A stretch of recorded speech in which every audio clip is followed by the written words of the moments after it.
My husband and I had been married for 13 years, and until 6 months ago, I never had a reason to doubt him. Jason wasn't perfect, but he was dependable. He called when he was running late, never forgot birthdays, and every Friday night we ordered pizza with our 2 kids and watched movies together. We had built a quiet, ordinary life, and I loved it.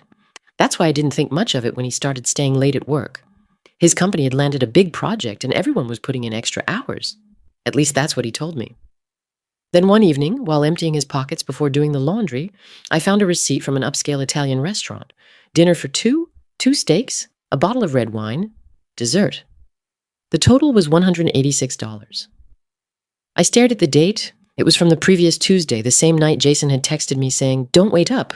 I'm buried in work and probably won't even have time to eat." I stood in the laundry room for several minutes, reading the receipt over and over again. Maybe he had gone with clients. Maybe the company paid for dinner. Maybe there was a simple explanation. I folded the receipt and slipped it into my wallet without saying a word. A week later, I found another one. Different restaurant, different amount. Still dinner for two. Again, it was on a night he claimed he'd been working late. I didn't confront him. Instead, I started paying attention. Every time Jason texted that he'd be home after 8, I wrote the date in a notebook. Whenever I found another receipt, I matched it to my list. After a month, the pattern was impossible to ignore. Every late night came with another expensive dinner. The strange part was that nothing else had changed. He still kissed me goodbye every morning. He still helped our son with homework. He still mowed the lawn every Saturday. There were no lipstick stains, no mysterious perfume, no late night phone calls, just those receipts. One Thursday, I casually asked, "How was work?" He dropped his keys onto the kitchen counter and sighed. "Awful. I barely had 5 minutes to eat." I smiled. "That sounds rough." Inside my pocket was a receipt from a steakhouse dated that same evening. Filet mignon, lobster, chocolate cake, 2 people. That was the first time I truly wondered if my marriage was falling apart. I told no one, not my sister, not my best friend. I wanted proof before I accused the man I'd spent 13 years trusting. The following week, I called his office. I wasn't trying to spy. I simply wanted to ask if he'd be home for dinner. His coworker answered, "Jason, he's still here." I frowned. "He is?" "Yeah, conference room all afternoon." When Jason came home 3 hours later, another restaurant receipt was in his jacket pocket. Now I was more confused than ever. How could he be at work and eating at a restaurant at the same time? For days, I couldn't stop thinking about it. Every explanation I came up with created 2 new questions. If he was lying, why did everyone at work say he was there? If he wasn't lying, where were the receipts coming from? One Friday afternoon, while organizing paperwork in our kitchen drawer, I found another clue. It wasn't a receipt. It was a reservation card, a small white card with the name of a restaurant I'd never heard of. A table for 2. Tuesday, 7 p.m. I looked at the calendar hanging on the refrigerator. The reservation was for the following week. For the first time, I decided I wasn't going to wait for another receipt. I was going to find out the truth myself. The following Tuesday felt longer than any day I could remember. I checked the reservation card at least 10 times to make sure I hadn't imagined it. 7 o'clock. Bellissimo Italian Bistro. Table for 2. Around 5 that afternoon, Jason texted me just as I expected. "Running late again. Big meeting. Don't wait for dinner." I stared at the message for a few seconds before replying. "Okay, drive safe." I hated lying, but I wasn't going to spend another night wondering where my husband really was. At 6:30, I parked across the street from the restaurant. It was the kind of place we had always talked about trying someday but never did because it was too expensive for a regular date night. Through the front windows, I could see couples laughing over candlelit dinners. My heart pounded every time someone walked through the entrance. At exactly 6:57, Jason's car pulled into the parking lot. I felt my stomach drop. He got out wearing the same blue dress shirt he'd left home in that morning. He looked around for a second before walking inside. I waited. 1 minute, 2 minutes. Then a woman walked through the restaurant doors. She looked to be in her mid-40s with shoulder-length brown hair and a gray coat. She wasn't young, glamorous, or anything like the woman I'd imagined in my worst nightmares. Jason stood up as soon as he saw her. He smiled, pulled out her chair, and they hugged. Not a quick, awkward hug. A warm one. I gripped the steering wheel so tightly my fingers started to ache. "So, this is it," I whispered to myself. For nearly an hour, I sat in my car watching through the window. They talked constantly. Sometimes she laughed. Once she reached across the table and held his hand for a few seconds. Jason looked emotional more than romantic, but from where I was sitting, it didn't matter. My husband was having an intimate dinner with another woman while telling me he was stuck at work. I almost walked inside. I even opened my car door. But something stopped me. If I confronted him now, all I'd have were questions. I wanted answers. When they finally stood to leave, I ducked down in my seat. Jason helped her into her coat, then they walked outside together. That's when something unexpected happened. Instead of heading toward another car, the woman slowly unfolded a wheelchair that had been waiting beside the entrance. Jason carefully helped her sit down before pushing her across the parking lot. I frowned. This wasn't what I'd expected. He wasn't acting like a man trying to hide an affair. He looked worried, protective. They crossed the street toward a large brick building I hadn't noticed before. I looked up at the sign, St. Mary's Cancer Center. My heartbeat slowed. Jason pushed her through the automatic doors and disappeared inside. I sat frozen in my car. Nothing made sense anymore. If this was an affair, why would they be meeting at a cancer center? I stayed there for another 20 minutes, hoping he'd come back out, but he didn't. Eventually, I drove home, my head spinning with more questions than I'd had before. When Jason walked through our front door just after 10, he looked exhausted. "Long day," he said quietly. I looked into his eyes. There was something there I hadn't noticed before. Not guilt. Sadness. Real, overwhelming sadness. I wanted to ask where he'd been. Instead, I simply nodded. "I'm sorry." He gave me a small smile. "I'll make it up to you this weekend."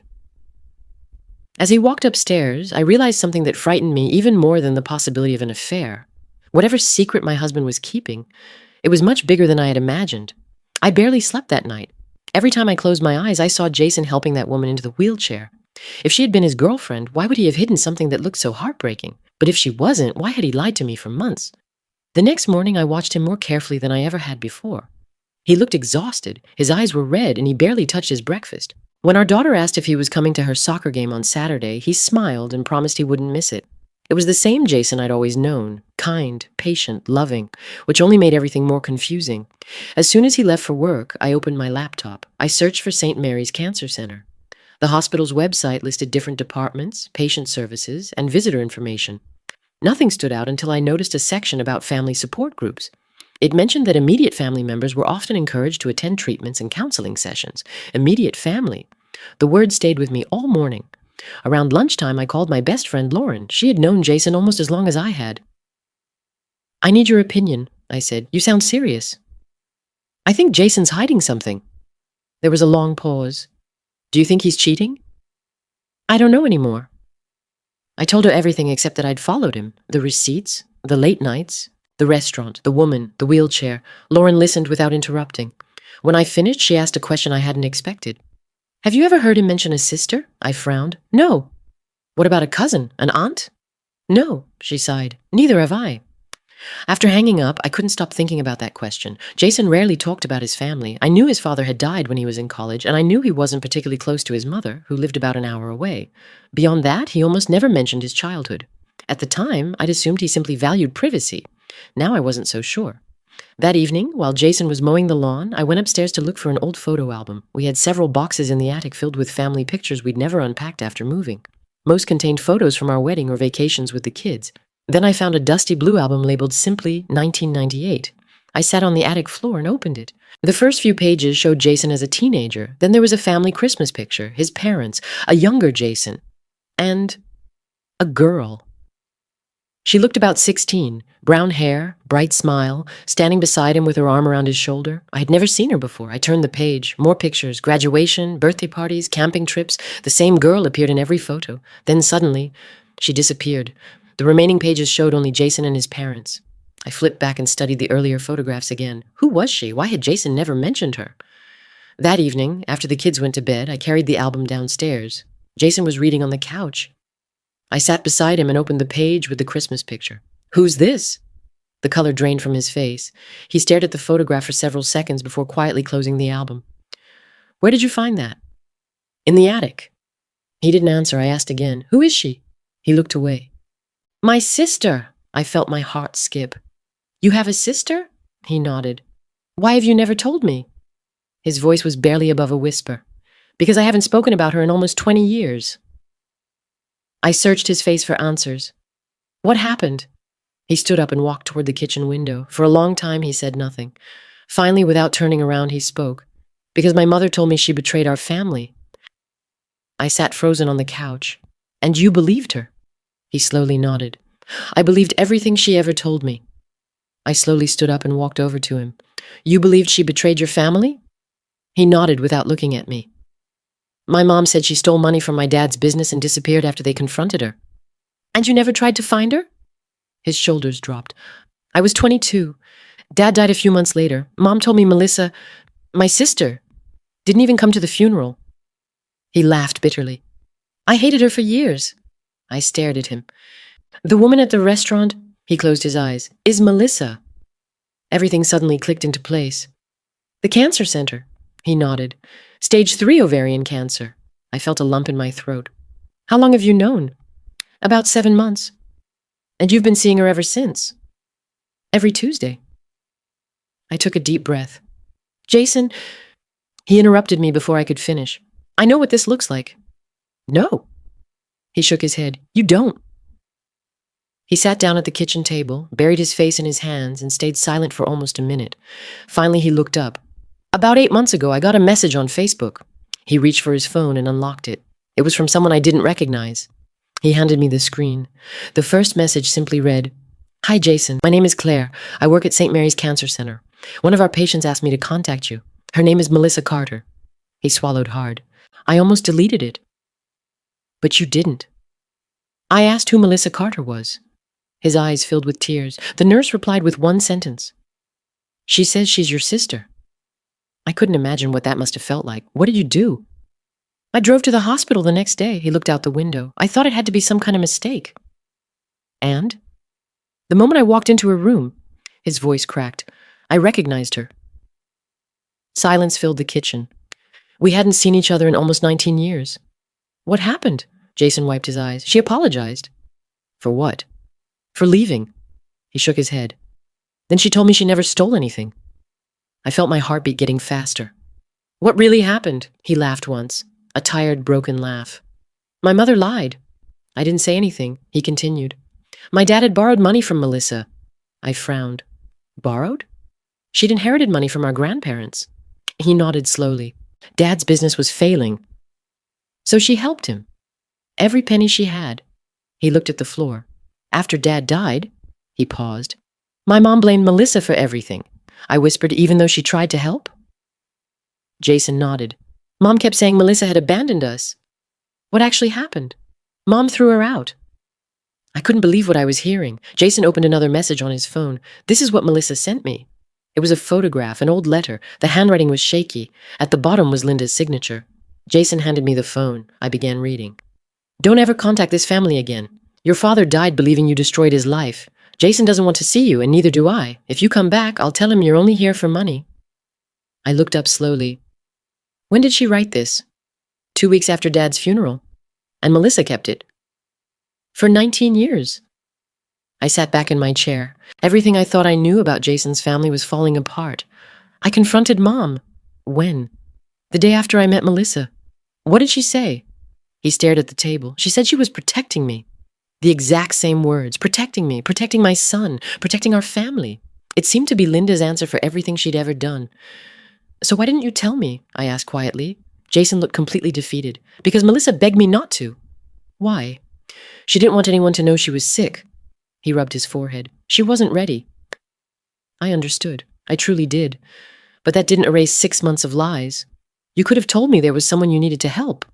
I know. You didn't have to tell me she had cancer. I know. You didn't have to tell me her name. I know.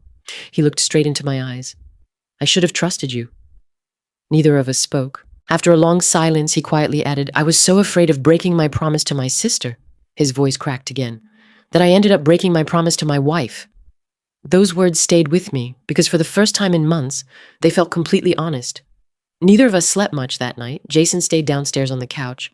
I lay awake in our bedroom, staring at the ceiling, replaying every conversation we'd had over the past 6 months, every late-night text, every excuse, every restaurant receipt. He hadn't been lying to cover up an affair. He'd been lying to protect his sister, but the result had been the same. He had shut me out. The next morning, he knocked softly on the bedroom door. Can we talk? I nodded. He walked in carrying 2 cups of coffee, just like he had every Saturday morning for the past 13 years. I called Melissa, he said. I looked up. I told her everything. What did she say? She wants to meet you. I hesitated. I don't know if that's a good idea. She insisted. He sat down on the edge of the bed. She said she's tired of hiding. 3 days later, we drove to St. Mary's together. The drive was almost completely silent. Neither of us knew what to expect. Jason parked near the oncology building and turned off the engine. You don't have to do this. I know. But I want to. He gave me a grateful smile. Melissa was sitting near a large window overlooking the hospital garden when we walked in. Without the heavy winter coat she'd worn at the restaurant, she looked much smaller than I remembered. She stood slowly and smiled. "You must be Rachel." I nodded. "It's nice to finally meet you." She laughed softly. "I wish it had been under better circumstances." Jason quietly excused himself. "I'll give you two some privacy." As soon as he walked away, Melissa looked at me. "I'm sorry." I frowned. "For what?" "For putting your marriage through this." "You didn't." "I did." She shook her head. "I asked him not to tell you." I sat across from her. "Why?" She looked out the window. "Because I spent 19 years believing I didn't deserve to be part of anyone's family." I didn't know what to say. "When they told me I had cancer," she smiled sadly, "I realized I didn't want to die without seeing my little brother one more time." My eyes filled with tears. "I never wanted him to lie to you." "He was trying to keep your promise." "I know." She reached into her purse. "I have something for you." She handed me a thick envelope. Inside were dozens of old photographs, Jason and Melissa as children, birthday parties, camping trips, Christmas mornings. Then the pictures stopped. "I kept these all these years," she smiled. "I hoped one day he'd want them back." I slowly turned another page. There was one final photograph. It showed Jason on his wedding day. Standing beside me, someone had cut the picture out of a newspaper. On the back, Melissa had written a single sentence. "I hope she's kind to him." I looked up. "You knew about me?" She nodded. "I've known about you since the day you got married." "Why didn't you contact us?" She looked down. "Because I thought your life was better without me." I reached across the table and took her hand. "You were wrong." A tear rolled down her cheek. "I know that now." We talked for almost 2 hours. She told me stories about Jason as a little boy, how he was terrified of thunderstorms, how he used to sleep with a flashlight under his pillow, how he cried for 3 days when their childhood dog died. Stories I'd never heard before, stories that should have been shared years ago. On the drive home, Jason was unusually quiet. Finally, he spoke. "Thank you." I looked over. "For what?" "For giving her a chance." I smiled faintly. "I did it for me, too." He nodded. "I know." A week later, Melissa invited us to dinner. Not at an expensive restaurant, not at the hospital, at her small apartment. She insisted on cooking herself, even though Jason offered to bring takeout. The apartment was modest but warm. Family pictures covered one wall. There were books everywhere. Fresh flowers sat on the kitchen table. It felt like walking into a home that had been waiting years for visitors.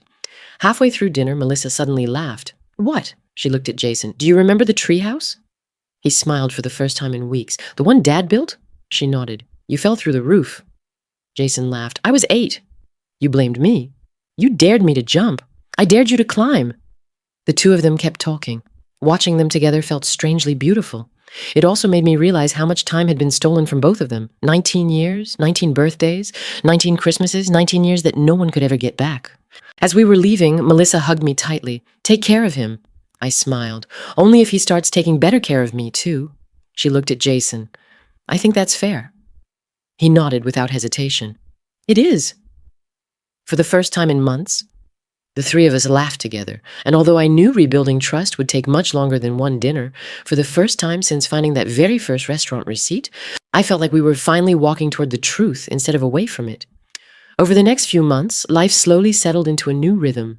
Jason no longer stayed late without telling me exactly where he was going. If he planned to visit Melissa after work, he called me first. Not because I demanded it, because he wanted to. At first I appreciated the honesty, but trust doesn't return overnight. Every time his phone buzzed, a small part of me still wondered. Every time he said he'd be late, I caught myself remembering those restaurant receipts. The lies were gone, the memories weren't. Jason understood that. He never became defensive when I asked questions. Instead, he'd simply answer them. Completely. One evening, about a month later, he came home carrying a small envelope. "I found these." "What are they?" He placed them on the kitchen table. Restaurant receipts, the same ones I'd hidden in my desk months earlier. "I know you've been keeping them." I looked down. I couldn't throw them away. "I wouldn't have either." He sat across from me. "I'd like to replace them." I frowned. "Replace them?" "With better memories." The following Tuesday, instead of going separately to meet Melissa, the three of us had dinner together, at the same restaurant where I'd first watched them through the window. This time there were no secrets, no lies, no hidden explanations. The waiter led us to the exact same table. Jason noticed immediately. He smiled awkwardly. "I guess they like this spot." Melissa laughed. "I think we should make new memories here." Dinner felt different.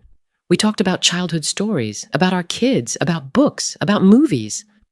For the first time, I saw Jason completely relaxed, not because his problems had disappeared, because he no longer had to carry them alone. When dinner ended, Melissa looked at me. "Can I ask you something?" "Of course." "Why didn't you leave him?" I looked at Jason for a moment before answering. "I almost did." She nodded. "I would have understood." "I know. But I realized something." "What?"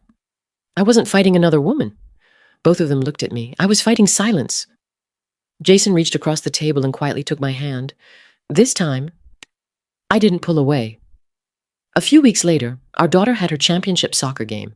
Melissa came too. She wore a baseball cap to hide the hair she'd lost during chemotherapy. The kids didn't stare. They simply asked if she wanted to sit with us. She smiled brighter than I'd ever seen. During halftime, our son leaned over to Jason. "Dad?" "Yeah?" "Who's Melissa?" Jason looked at me. I nodded. He smiled at the kids. "She's my big sister." Our daughter looked confused. "You have a sister?" "I do." "Why haven't we met her before?" Jason's smile faded. "I made a mistake." The kids waited. I believed something that wasn't true for a very long time. Our son shrugged in the wonderfully simple way only children can. "Well," he smiled at Melissa. "I'm glad you're here now."